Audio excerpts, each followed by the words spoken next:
नमस्कार दोस्तों, स्वागत है आप सभी का। आज हम इंडियन पॉलिटी सीरीज में कवर करेंगे प्रेसिडेंट ऑफ इंडिया को। यूपीएससी से लेकर तो स्टेट पीसीएस तक के सारे एग्जामिनेशन में ये जो टॉपिक है ये काफी इंपॉर्टेंट होता है। प्रेसिडेंट ऑफ इंडिया से काफी सवाल आते हैं, तो हम इस टॉपिक को अच्छे से कवर करेंगे। प्रेसिडेंट ऑफ इंडिया को हम वैसे तो 4 से 5 वीडियोज में कवर करने वाले हैं। आज हम मुख्यतः इलेक्शन को देखेंगे कि प्रेसिडेंट ऑफ इंडिया का इलेक्शन होता कैसे है।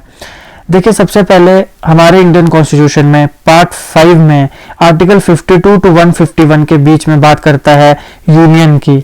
अब ये जो यूनियन है इसके अंदर आपके पास फर्दर आता है यूनियन एग्जीक्यूटिव, फिर आता है यूनियन पार्लियामेंट, फिर आता है आपके पास सुप्रीम कोर्ट और फिर आता है आपके पास कैग। यूनियन एग्जीक्यूटिव में आपके पास आता है प्रेसिडेंट, आपके पास आता है vice president, prime minister, council of minister और एडवोकेट जनरल। तो आज हम बात करने वाले हैं प्रेसिडेंट की। धीरे धीरे हम सारे के सारी इन चीजों को vice president, PM, council of minister, advocate general, union parliament, Lok Sabha, Rajya Sabha, supreme court, CAG, इन सबको कवर करेंगे। आज हम शुरुआत कर रहे हैं प्रेसिडेंट ऑफ इंडिया से। अब देखिए, प्रेसिडेंट ऑफ इंडिया में सबसे पहले हमारे इंडियन कॉन्स्टिट्यूशन में आता है आर्टिकल 52। आर्टिकल 52 बात करता है कि इस देश में एक प्रेसिडेंट होना चाहिए, यानी article 52 talks about the president of India कि भारत में एक प्रेसिडेंट होना चाहिए। लेकिन अब सवाल है कि मान लिया कि प्रेसिडेंट होना चाहिए, लेकिन क्यों होना चाहिए, क्या करेगा प्रेसिडेंट? तो आता है article 53, that is executive power of union, यानी यूनियन जो हमारी सेंट्रल गवर्नमेंट है वो जितने भी डिसीजंस लेगी वो सारे के सारे प्रेसिडेंट के नाम में लेगी। तो सबसे पहले 52 बात करता है कि इस देश में प्रेसिडेंट होना चाहिए। सवाल उठेगा कि क्यों होना चाहिए। 53 उसका जवाब देता है कि जो एग्जीक्यूटिव पावर है यूनियन की, यानी सेंट्रल गवर्नमेंट जो भी डिसीजंस लेगी वो किसके नाम पे लेगी? वो लेगी प्रेसिडेंट ऑफ इंडिया के नाम पे। यही प्रेसिडेंट ऑफ इंडिया हमारा हेड ऑफ द स्टेट होगा। और हेड ऑफ द स्टेट की जब हम बात करते हैं तो प्रेसिडेंट ऑफ इंडिया को नॉमिनल हेड भी कहा जाता है। हालांकि यहाँ पे ये एक डिबेटेबल इशू रहता है कि प्रेसिडेंट को नॉमिनल कहा जाए या नहीं कहा जाए, क्योंकि आगे जब हम वीटो पावर्स को देखेंगे प्रेसिडेंट की, तब हमें प्रेसिडेंट की कुछ रियल पावर्स का भी पता चलेगा।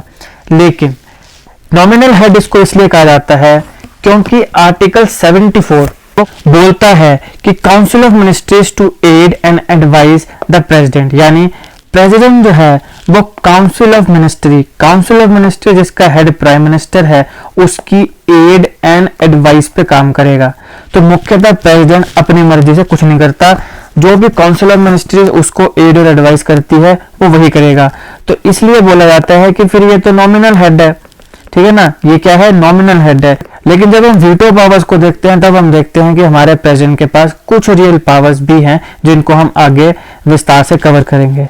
तो ध्यान रखिएगा, प्रेसिडेंट ऑफ इंडिया सबसे पहले आर्टिकल 52 बोलता है प्रेसिडेंट होना चाहिए। क्यों होना चाहिए? 53 बोलता है एग्जीक्यूटिव पावर ऑफ यूनियन जो डिसीजन लेगी प्रेसिडेंट के नाम पे लेगी।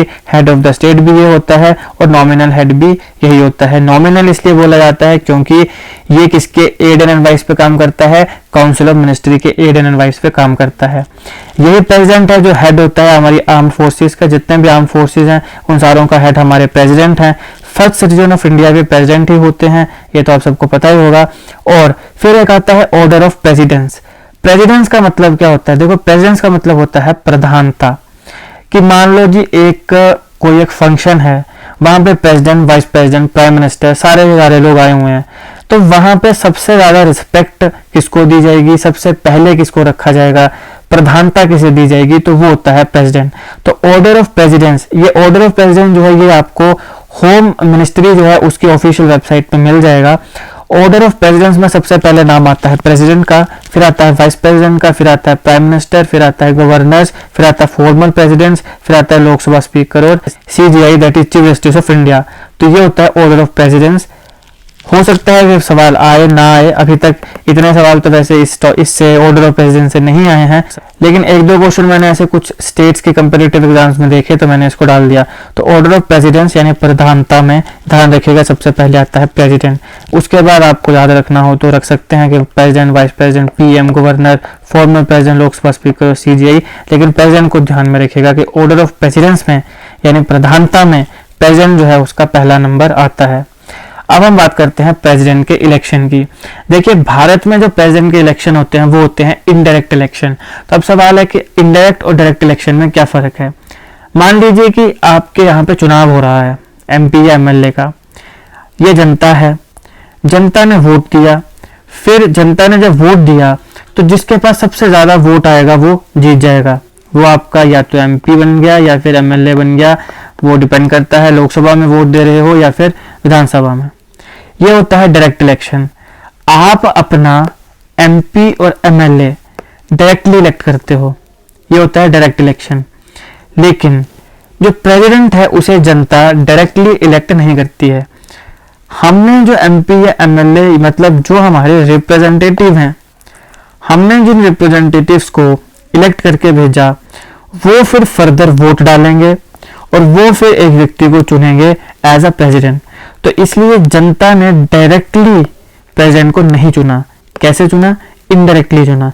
यानी हमने अपने रिप्रेजेंटेटिव चुने एमपी और एमएलए, फिर वहां का एक इलेक्टोरल कोलाज बना जिसको हम आगे देखेंगे, उन्होंने वोट दिया और उससे फिर प्रेसिडेंट ऑफ इंडिया चुना गया। तो प्रेसिडेंट इलेक्शन ध्यान रखिएगा इनडायरेक्ट इलेक्शन होते हैं, जनता डायरेक्टली अपने प्रेसिडेंट को नहीं चुनती है।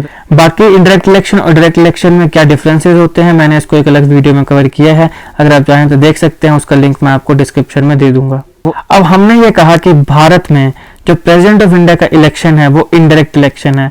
तो अब यहाँ पे बहुत से सवाल खड़े होते हैं। कॉन्स्टिट्यूशन असेंबली की डिबेट में बहुत से लोगों ने सवाल खड़े किए कि वो प्रेसिडेंट है, फर्स्ट सिटीजन ऑफ इंडिया है, हेड ऑफ द स्टेट है, तो हम उसके इलेक्शन इनडायरेक्ट क्यों करवा रहे हैं? हमें उसके इलेक्शन डायरेक्ट इलेक्शन करवाने चाहिए। यानी जैसे कि हम एमपी और एमएलए को डायरेक्टली चुन रहे हैं, वैसे ही हमें अपना प्रेसिडेंट भी डायरेक्ट चुनने का अधिकार जनता को देना चाहिए। तो बी.आर. अम्बेडकर जी ने यहाँ पर यह तर्क दिया था कि भारत में पार्लियामेंट्री फॉर्म ऑफ गवर्नमेंट है, और क्योंकि इंडिया में पार्लियामेंट्री फॉर्म ऑफ गवर्नमेंट है इसलिए भारत में जो प्रेसिडेंट है वो नॉमिनल हेड है। यानी जैसे हमने बोला कि ये काउंसिल ऑफ मिनिस्ट्री के एड एंड एडवाइस पर ही प्रेसिडेंट काम करेगा, तो ये क्या बन गया? ये नॉमिनल हेड है। जो प्रेसिडेंट है वो नॉमिनल हेड है क्योंकि इंडिया में पार्लियामेंट्री फॉर्म ऑफ गवर्नमेंट है। तो क्योंकि प्रेसिडेंट नॉमिनल हेड है इसलिए इसके डायरेक्ट इलेक्शन करवाने का कोई भी लॉजिक नहीं बनता है। इसके पीछे दो मुख्य कारण हैं। पहला कारण तो ये कि अगर हम लोकसभा में जैसे प्राइम मिनिस्टर को इलेक्ट करने के लिए डायरेक्ट इलेक्शन करा रहे हैं, अगर हम प्रेसिडेंट को इलेक्ट करने के लिए भी डायरेक्ट इलेक्शन करवाएंगे तो यहाँ पे बहुत ज्यादा पैसे का खर्चा आएगा और उसकी जरूरत है नहीं क्योंकि इंडिया में पार्लियामेंट्री फॉर्म ऑफ गवर्नमेंट है। पहली चीज। दूसरी चीज, मान लीजिए कि आपके पास जो प्राइम मिनिस्टर है वो भी डायरेक्टली इलेक्ट होके आ रहा है, अब प्रेसिडेंट भी डायरेक्टली जनता के द्वारा नियुक्त होके आ गया, तो इन दोनों के बीच में पावर स्ट्रगल शुरू हो जाएगा। क्योंकि वैसे तो हमने लिख दिया कि आर्टिकल 74 बोल रहा है कि council of ministry to aid and advise the president. President किसकी एडवाइस पे काम करेगा? काउंसिल ऑफ मिनिस्ट्री की। लेकिन जब हम प्रेसिडेंट को भी डायरेक्टली इलेक्ट करेंगे, प्राइम मिनिस्टर भी डायरेक्टली इलेक्ट हो रहा है, तो प्रेसिडेंट बोलेगा कि भैया मैं तेरी सारी बातें क्यों मानूं? पहली चीज तो मैं हेड ऑफ द स्टेट हूँ, head of the arm forces हूँ, मैं फर्स्ट सिटीजन हूँ, और तू भी डायरेक्टली इलेक्ट हुआ है, मैं भी डायरेक्टली इलेक्ट हुआ हूँ, तो तू अपना काम कर, मेरे को मत बता, मैं अपना काम करूंगा, तू मेरे से मत पूछ। तो इस हिसाब से इन दोनों के बीच में क्या होगा? पावर स्ट्रगल शुरू हो जाएगा और वो इस देश की डेवलपमेंट के लिए या स्थिर सरकार के लिए अच्छा नहीं होगा। यही एक कारण है कि भारत में पीएम के इलेक्शन डायरेक्टली हो जाते हैं, लेकिन जो प्रेसिडेंट का इलेक्शन है वो इनडायरेक्टली होता है क्योंकि पार्लियामेंट्री फॉर्म ऑफ गवर्नमेंट है, ये नॉमिनल हेड है। अगर डायरेक्ट इलेक्शन होता है तो बहुत ज्यादा पैसा खर्च होगा और फिर यहाँ पे पावर स्ट्रगल भी होगा। तो ये तर्क था कि क्यों हमारे भारत में जो प्रेसिडेंट ऑफ इंडिया है उसके इलेक्शन इनडायरेक्ट इलेक्शन होते हैं। अब हम बात करते हैं प्रेसिडेंट इलेक्शन की कि होते कैसे हैं। देखिए, जब हम प्रेसिडेंट इलेक्शन की बात करते हैं तो सबसे पहले हमने देखा 52 आर्टिकल 52 जो बोलता है कि प्रेसिडेंट ऑफ इंडिया होना चाहिए। क्यों होना चाहिए? 53 बोलेगा executive power of the union, यानी जो यूनियन है वो सारे के सारे डिसीजन प्रेसिडेंट ऑफ इंडिया के नाम पर लेगी। अब बात करते हैं कि अच्छा ठीक है, मान लिया प्रेसिडेंट हो गया, क्यों हुआ ये भी बता दी कि यूनियन जो है वो अपना डिसीजन उसके नाम पे लेगी, लेकिन ये इलेक्ट कैसे होगा? तो यहाँ पे दो आर्टिकल आते हैं 54 और 55। आर्टिकल 54 बोलता है election of the president, president of India को इलेक्ट किया जाएगा, और 55 बोलता है manner of election of president की इलेक्शन कैसे होंगे, प्रेसिडेंट ऑफ इंडिया के इलेक्शन कैसे होंगे। 54 बोलेगा कि इलेक्शन होंगे, 55 बताता है कैसे होंगे। चलिए अब हम बात करते हैं 54 की। President shall be elected by the members of, president of India जो है वो इलेक्ट होना चाहिए बाय द मेंबर्स, किसके members, members of electoral collage. यहाँ पे बात आती है इलेक्टोरल कोलाज की। तो अब ये इलेक्टोरल कोलाज जो कि प्रेसिडेंट ऑफ इंडिया को इलेक्ट करेगा, इसमें होगा क्या क्या, कौन कौन व्यक्ति इसका पार्ट होगा। तो सबसे पहले आता है elected members of both Lok Sabha and Rajya Sabha, यानी elected members of parliament. Parliament में लोकसभा राज्यसभा दोनों आता है। तो जितने भी इलेक्टेड मेंबर्स हैं, नॉमिनेटेड मेंबर्स नहीं, ध्यान रखिएगा इस बात का, नॉमिनेटेड मेंबर्स नहीं, only elected members of both Lok Sabha and Rajya Sabha. हालांकि अगली वीडियोस में जब हम प्रेसिडेंट ऑफ इंडिया की इंपीचमेंट की बात करेंगे, वहां पे इलेक्टेड के साथ साथ नॉमिनेटेड का नाम भी आएगा, लेकिन यहाँ पे नॉमिनेटेड का नाम नहीं आता है, यहाँ पे सिर्फ इलेक्टेड मेंबर्स का नाम आता है। तो elected members of both Lok Sabha and Rajya Sabha. फिर उसके साथ इलेक्टोरल कोलाज में और क्या आएगा, elected members of state, elected members of both Lok Sabha Rajya Sabha, elected members of state, यानी जितने भी स्टेट्स हैं उन सारों के जितने भी एमएलएज हैं, मेंबर ऑफ लेजिस्लेटिव असेंबलीज, सारे इलेक्टेड मेंबर्स उसका पार्ट होते हैं। इसके साथ साथ आता है इलेक्टेड मेंबर्स ऑफ यूटी, यानी union territory of Delhi and Puducherry. तो हमारे यहाँ पे दिल्ली और पुडुचेरी में जो लेजिस्लेटिव असेंबलीज हैं, उनके जितने भी इलेक्टेड मेंबर्स हैं दिल्ली और पुडुचेरी के यूनियन टेरिटरी के, वो सारे भी इलेक्टोरल कोलाज का हिस्सा होते हैं। अब देखिए, ये जो elected members of UT of Delhi and Puducherry है, पहले ये इलेक्टोरल कोलाज का मेंबर नहीं हुआ करते थे। 70th कॉन्स्टिट्यूशन अमेंडमेंट एक्ट 1992 के तहत इनको ऐड किया गया था। तो इससे पहले सिर्फ elected members of both Lok Sabha Rajya Sabha और इलेक्टेड मेंबर्स ऑफ स्टेट हुआ करते थे। 70th कॉन्स्टिट्यूशन अमेंडमेंट एक्ट 1992 के तहत elected members of UT of Delhi and Puducherry, इन्हें भी ऐड किया गया। तो ये आपने ध्यान रखना है। आपसे सीधा सवाल पूछा जा सकता है कि under which constitution amendment the elected members of UT of Delhi and Puducherry, उनको इलेक्टोरल कोलाज का मेंबर बनाया गया। तो 70th constitution amendment act of 1992। तो अभी आप समझ गए इलेक्टोरल कोलाज जो है उसमें क्या क्या होगा, elected members of both Lok Sabha Rajya Sabha, elected members of state, elected members of UT of Delhi and Puducherry, ये होगा इलेक्टोरल कोलाज। अब देखिए, जब हम कॉन्स्टिट्यूशन ऑफ इंडिया में प्रेसिडेंट ऑफ इंडिया के इलेक्शन की बात करते हैं, तो वहां पर आता है प्रेसिडेंट ऑफ इंडिया किस सिस्टम से इलेक्ट होगा, system of proportional representation, using single transferable vote, using secret ballot. अब एक एक करके बात करते हैं। सीक्रेट बैलेट, सीक्रेट बैलेट का यूज होगा यहाँ पे। क्योंकि यहाँ पे सीक्रेट बैलेट का यूज होगा, तो यहाँ पे एक बात ध्यान रखिए, हमारे यहाँ पे लोकसभा में मान लो जी मैं एक पार्टी से मैं हूं, एक और पार्टी है, हर पार्टी का एक विप होता है, विप ऑफिसर होता है, जो कि अपने सारे के सारे मेंबर्स को बताता है कि भैया हमने आज लोकसभा में या विधानसभा में फलाने किसी टॉपिक के ऊपर या लॉ के ऊपर वोटिंग होनी है और हमने इसके पक्ष या विपक्ष में वोट देना है। ये होता है विप ऑफिसर का काम। वो देखता है कि किसने अब हमारी कही बात मानी ना मानी। अब ये मानना पड़ता है, क्योंकि अगर नहीं मानना तो पार्टी उस व्यक्ति के खिलाफ जो अपने विप ऑफिसर की बात ना माने, पार्टी लाइन के अगेंस्ट जाके काम करे या वोट दे आए, तो उसके ऊपर कार्रवाई की जा सकती है। और कई बार उसके ऊपर एंटी डिफेक्शन लॉ भी लग जाता है कि आपने एंटी पार्टी या पार्टी के खिलाफ जाके काम करा, आपके ऊपर एंटी डिफेक्शन लॉ लगा दिया जाएगा। एंटी डिफेक्शन लॉ को भी हमने एक अलग वीडियो में कवर किया है, अगर आप चाहें तो देख सकते हैं, जिसका लिंक आपको डिस्क्रिप्शन में मिल जाएगा।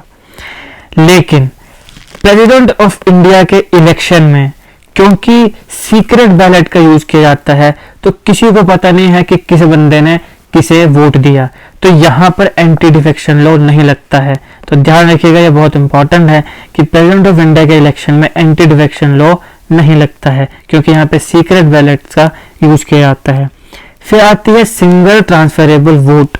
देखिए, सिंगल ट्रांसफरेबल वोट को हमने एक अलग वीडियो में कवर किया है, जिसमें मैंने आपको एग्जाम्पल ABCD 4 एग्जाम्पल लिए थे और फिर मैंने आपको बताया था किस प्रकार से प्रेफरेंस दी जाती है जो प्रेसिडेंट ऑफ इंडिया का इलेक्शन होता है उसमें, और प्रेफरेंस के बाद कैसे first preference, second preference, third preference, इस प्रकार से वोट्स की काउंटिंग होती है, जिसको हम सिंगल ट्रांसफरेबल वोट बोलते हैं। तो आसान भाषा में आपने यह याद रखना है कि यहाँ पे प्रेफरेंस दी जाती हैं। बाकी अगर आप अच्छे से सिंगल ट्रांसफरेबल वोट को समझना चाहते हैं तो एग्जाम्पल के साथ एनिमेशन के माध्यम से मैंने एक अलग वीडियो में कवर किया है, जिसका लिंक आपको डिस्क्रिप्शन में मिल जाएगा। आप उसको एक बार जरूर देखिएगा, और मैं चाहूंगा कि आप इस वीडियो से पहले उसी वीडियो को देखें ताकि आपको अच्छे से पूरा का पूरा इलेक्शन सिस्टम समझ में आ जाए। तो अगर अभी तक आपने नहीं देखा है तो इस वीडियो के बाद देख लीजिएगा सिंगल ट्रांसफरेबल वोट की वीडियो को, जिसका लिंक मैं डिस्क्रिप्शन में दे दूंगा। फिर एक आता है प्रोपोर्शनल रिप्रेजेंटेशन। देखिए, प्रोपोर्शनल रिप्रेजेंटेशन एक ऐसा सिस्टम है, एक ऐसा इलेक्शन मेथड है जहां पे जो पॉपुलेशन है उस देश की, उस पॉपुलेशन के रेशियो के अकॉर्डिंगली प्रेसिडेंट का इलेक्शन होता है। आसान शब्दों में प्रोपोर्शनल रिप्रेजेंटेशन का मतलब यह होता है कि जो भी व्यक्ति जीत कर आएगा उसके पास 50% से ज्यादा जो वोट है वो होने चाहिए। लेकिन इंडिया में प्रोपोर्शनल रिप्रेजेंटेशन की जरूरत क्यों पड़ी? एक एग्जाम्पल के तौर पे इसको समझते हैं। मान लो ये है उत्तर प्रदेश, ये है गोवा। अब उत्तर प्रदेश और गोवा यहाँ पर अपने अपने जो जनता है वो अपने अपने एमएलए को इलेक्ट करेगी। मान लीजिए कि उत्तर प्रदेश का जो एमएलए है उसकी वोट वैल्यू भी 1 है, यानी कि वो 1 वोट देगा तो उसको 1 ही माना जाएगा, और गोवा का जो एमएलए है उसकी वोट वैल्यू भी 1 ही है, यानी वो भी 1 वोट देगा तो 1 माना जाएगा। इसको बड़ा ध्यान से सुनेगा, आपको कंसेप्ट ऑफ प्रोपोर्शनल रिप्रेजेंटेशन समझ में आएगी कि क्यों यहाँ पे वोट वैल्यू का कंसेप्ट है। एक एमएलए यूपी का है, उसका एक एमएलए की 1 वैल्यू मानी जा रही है, गोवा का है उसकी एक एमएलए की 1 वैल्यू मानी जा रही है। लेकिन ये जो यूपी का एक एमएलए है, ये एग्जाम्पल के तौर, क्योंकि यूपी में पॉपुलेशन बहुत ज्यादा है, गोवा में कंपैरेटिवली बड़ी कम पॉपुलेशन है, सिक्किम या नॉर्थ ईस्टर्न स्टेट जो है उनमें और भी ज्यादा कम है, तो यहाँ पे यूपी का एक एमएलए मान लीजिए 3 लाख, एग्जाम्पल के तौर पे 3 लाख लोगों को रिप्रेजेंट कर रहा है। गोवा का एक एमएलए 30-35 हजार लोगों को रिप्रेजेंट कर रहा है। तो प्रेसिडेंट ऑफ इंडिया के इलेक्शन में अगर यूपी के एमएलए की और गोवा के एमएलए की वोट वैल्यू बराबर हो जाए तो ये थोड़ा सा अन्याय हो जाएगा, क्योंकि जो यूपी का एमएलए है वो ज्यादा लोगों को रिप्रेजेंट कर रहा है। एमएलए विधायक का मतलब होता है रिप्रेजेंटेटिव, ठीक है ना, वो जनता का प्रतिनिधि है, उसको रिप्रेजेंट कर रहा है। तो यूपी का जो एमएलए है वो ज्यादा जनता को रिप्रेजेंट कर रहा है, जो गोवा का एमएलए है वो छोटी कम जनता को, कम जनसंख्या को रिप्रेजेंट कर रहा है। तो ये कारण है कि जो यूपी का एमएलए है उसकी वोट वैल्यू ज्यादा होनी चाहिए कंपैरिजन टू गोवा के एमएलए की वोट वैल्यू से, क्योंकि यूपी का एमएलए ज्यादा जनता को रिप्रेजेंट कर रहा है, ज्यादा बड़ी पॉपुलेशन का प्रतिनिधित्व कर रहा है। जो गोवा का एमएलए है वो कम जनता का, कम पॉपुलेशन का प्रतिनिधित्व कर रहा है। तो ये कारण है कि यहाँ पर आती है प्रोपोर्शनल रिप्रेजेंटेशन, जहां पे हम बात करते हैं वोट वैल्यू की। तो यहां से आपको समझ में आया होगा कि वोट वैल्यू क्यों जरूरी है। अब वोट वैल्यू जरूरी है ये हमने देख लिया, लेकिन वोट वैल्यू निकाली कैसे जाती है अब हम वो देखते हैं। किसी भी स्टेट में एमएलए की वोट वैल्यू कैसे निकाली जाएगी? सबसे पहले बात तो यह है कि ध्यान में दीजिए, अब अभी तक तो आप समझ गए होंगे कि हर स्टेट के एमएलए की वोट वैल्यू अलग होगी। हिमाचल के एमएलए की वोट वैल्यू अलग होगी, उत्तराखंड की अलग होगी, यूपी, बिहार, झारखंड सबकी अलग होगी। तो कैसे होगी देखिए, वोट वैल्यू ऑफ एमएलए कैसे निकाली जाती है? Total population of the state, उस स्टेट की जितनी टोटल पॉपुलेशन है उसे डिवाइड किया जाएगा total number of MLA into 1/1000। बड़ा आसान है। वोट वैल्यू ऑफ एमएलए कैसे निकालेगी? उस स्टेट की total population divided by total number of MLA, उस स्टेट में कितनी एमएलए सीट्स हैं, इनटू 1/1000। ये होती है vote value of MLA.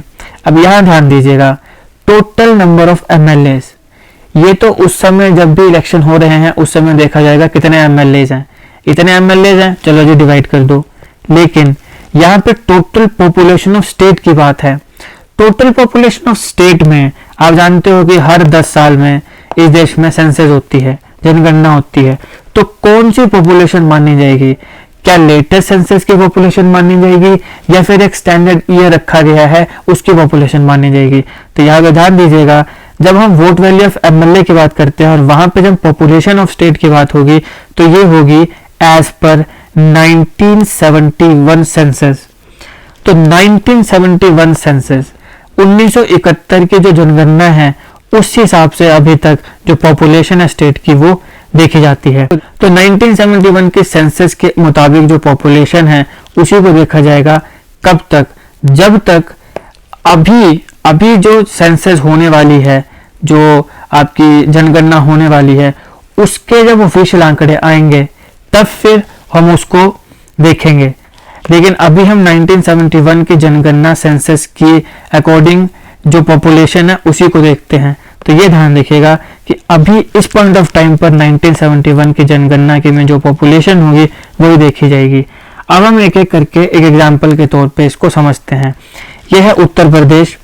Uttar Pradesh की वोट वैल्यू हम निकालते हैं। तो सबसे पहले टोटल पॉपुलेशन उत्तर प्रदेश की एज पर 1971 सेंसस कितनी है?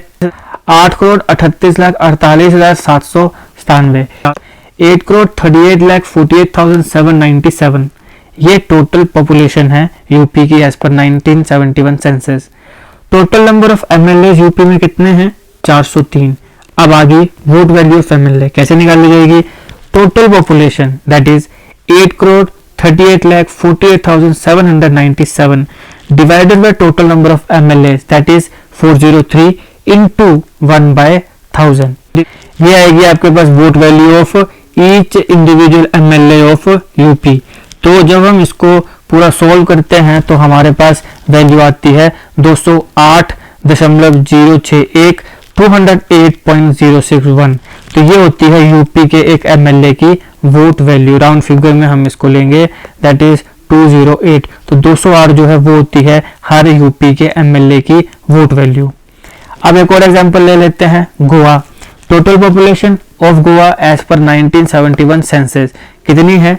7,95,120। अब total number of MLA in Goa legislative assembly कितने हैं? 40। अब आएगी vote value of MLA of Goa. Each MLA of Goa क्या बनेगी? Total population that is 7,95,120 divided by total number of MLA that is 40 into 1/1000। तो जब हम इसको सॉल्व करते हैं तो इसका आंसर आता है 20। तो vote value of MLA of Goa, each individual MLA of Goa कितनी होगी? 20। तो इस हिसाब से वोट वैल्यू निकलती है total population divided by total number of MLA into 1/1000। अब आप लोगों के लिए एक होमवर्क है छोटा सा। आपने अपने अपने स्टेट, जिस स्टेट से आप लोग आते हैं और जिस स्टेट से आप मेरे साथ जुड़े हैं, अपनी अपनी स्टेट का जो आपके एमएलए की वोट वैल्यू बनती है वो आपने लिखनी है। तो अभी इस फॉर्मूला से आप 1971 की जो सेंसस है उसके आंकड़े आपको इंटरनेट में मिल जाएंगे, वो निकालिए। टोटल नंबर ऑफ एमएलए आपको पता होना चाहिए आपकी स्टेट में कितने हैं, नहीं पता है तो आप वो भी सर्च कर सकते हैं। और फिर आपने अपने एमएलए की वोट वैल्यू को निकालना है और फिर वो आपने कमेंट बॉक्स में लिखना है। आपने सीधा लिखना है कि मैं इस स्टेट से आता हूँ, I am from this state, जैसा भी आप लिखना चाहें। और उसके नीचे फिर आपने vote value of MLA of this state is इतना।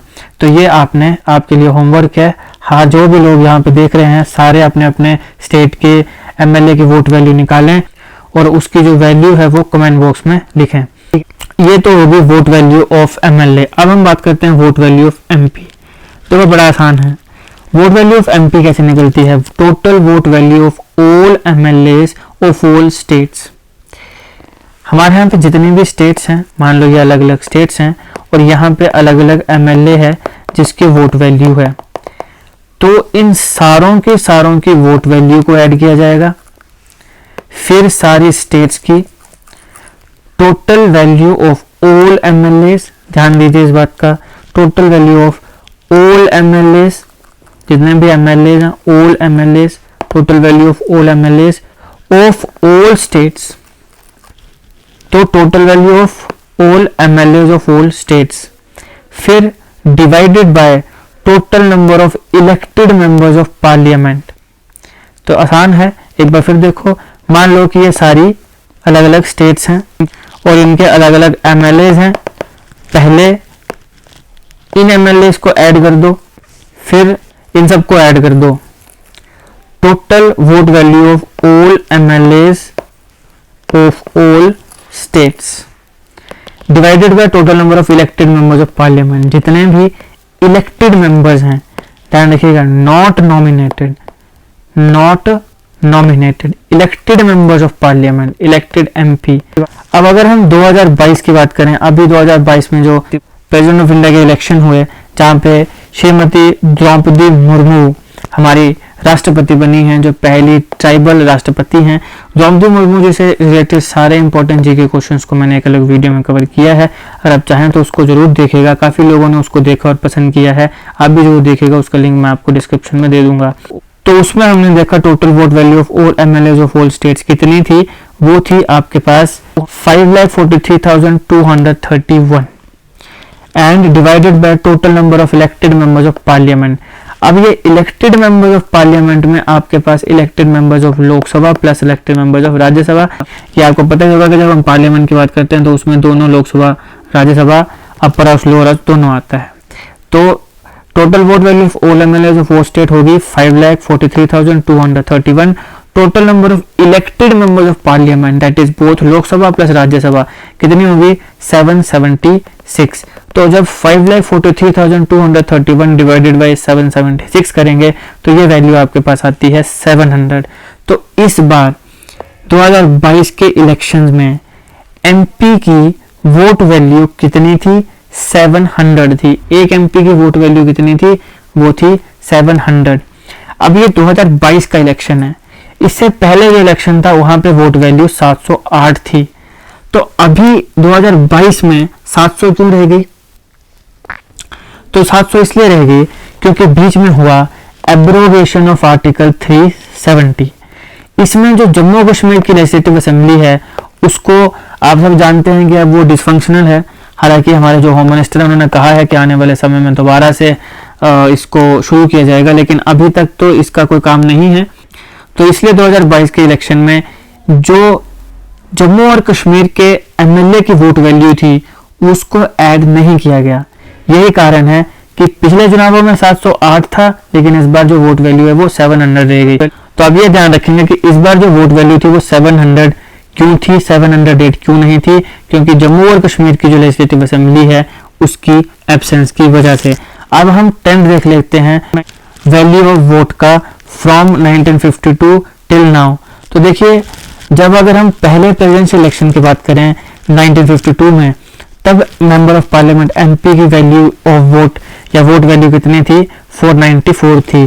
फिर ये 1957 के प्रेसिडेंशियल इलेक्शन में थोड़ी सी इंक्रीज हुई, 494 से 496 हो गई। उसके बाद 1962 में 493 हुई, 1967 और 69 में ये 576 हुई। 1974 के प्रेसिडेंशियल इलेक्शन में जो वोट वैल्यू थी एमपी की वो 723 थी। उसके बाद इसको फिक्स कर दिया गया 702 में फ्रॉम 1977 टू 92। उसके बाद बन गई 708 और इस बार फिर से 700। तो ये आपने वोट वैल्यू जो है एमपी की उसका ट्रेंड को ध्यान में रखना है। अब प्रेसिडेंट ऑफ इंडिया के इलेक्शन हुए, हो सकता है उसमें कोई डाउट्स हो सकता है उसमें कुछ डिस्प्यूट्स हों, तो इन डाउट्स और डिस्प्यूट्स को इंक्वायर कौन करेगा और इनके ऊपर डिसीजन कौन लेगा, सुप्रीम कोर्ट। तो कोई भी डाउट और डिस्प्यूट प्रेसिडेंट ऑफ इंडिया के इलेक्शन में निकल कर आता है तो उसके ऊपर इंक्वायरी और अपना डिसीजन कौन देगा, सुप्रीम कोर्ट ऑफ इंडिया देगा। अभी यहाँ पे ये जो आपको व्यक्ति दिख रहे हैं इनका नाम है नीलम संजीवा रेड्डी। ये हमारे देश के राष्ट्रपति रहे हैं। इनके बारे में मैं आपको क्यों बता रहा हूँ, क्योंकि अमूमन मैंने जो सिंगल ट्रांसफरेबल वोट था उसमें भी आपको बताया था कि अमूमन या तो 2 लोग होंगे या 2 से ज्यादा लोग होंगे, लेकिन नीलम संजीवा रेड्डी इकलौते ऐसे राष्ट्रपति हैं कि जब ये चुनाव में खड़े तो इनको यूनानिमसली इलेक्ट किया गया। यानी जब ये चुनाव में खड़े थे तो इनके खिलाफ कोई भी खड़ा नहीं हुआ था। तो ये भारत के इकलौते ऐसे राष्ट्रपति रहे हैं जिनको पूरे सदन ने, पूरी पार्लियामेंट के मेंबर्स ने, चाहे वो गवर्नमेंट के हों अपोजिशन के जो भी हों, उन्होंने यूनानिमसली इलेक्ट किया था, यानी इनके खिलाफ कोई भी खड़ा नहीं हुआ था। तो ये आपको ध्यान रखना जरूरी है, इससे सवाल पूछा जा सकता है। तो ये था प्रेसिडेंट ऑफ इंडिया के इलेक्शन से रिलेटेड सारे इंपॉर्टेंट फैक्ट्स, जहां पे हमने आर्टिकल्स के साथ साथ इलेक्टोरल कोलाज और किस प्रकार से पूरी वोटिंग होगी, वोट वैल्यू होगी, वो हमने देखा था। सिंगल ट्रांसफरेबल वोट के ऊपर आप अलग वीडियो देख सकते हैं जिसका लिंक आपको डिस्क्रिप्शन में मिल जाएगा। अगली वीडियो में अब हम क्वालिफिकेशन, ओथ और बाकी जो चीज़ें बची उसको कवर करेंगे। धीरे धीरे करके हम अलग अलग वीडियोस में डिवाइड कर रहे हैं ताकि बहुत ज़्यादा लेंथी ना हो जाए और इन डेप्थ आपको कंसेप्ट समझ में आ जाए। तो आज के लिए इतना ही। आपको मैंने जो होमवर्क दिया है, वोट वैल्यू निकालनी है आपने अपने अपने MLAs की, और वो आपने मेरे को कमेंट बॉक्स में लिख के बतानी है। और हम धीरे धीरे पूरी की पूरी पॉलिटी को कवर करने वाले हैं, तो आप हमारे चैनल के साथ जरूर जुड़िए, हमारा चैनल सब्सक्राइब करिए। अगर आपको कोई कमी लगे तो हमें बताइएगा कि कैसे हम उसको इम्प्रूव कर सकते हैं, और अगर आपको वीडियो अच्छे लगे तो लाइक करिएगा, शेयर करिएगा, और ऐसे जीके वीडियोज़ के लिए हमारा चैनल को सब्सक्राइब करिएगा। Thank you for watching.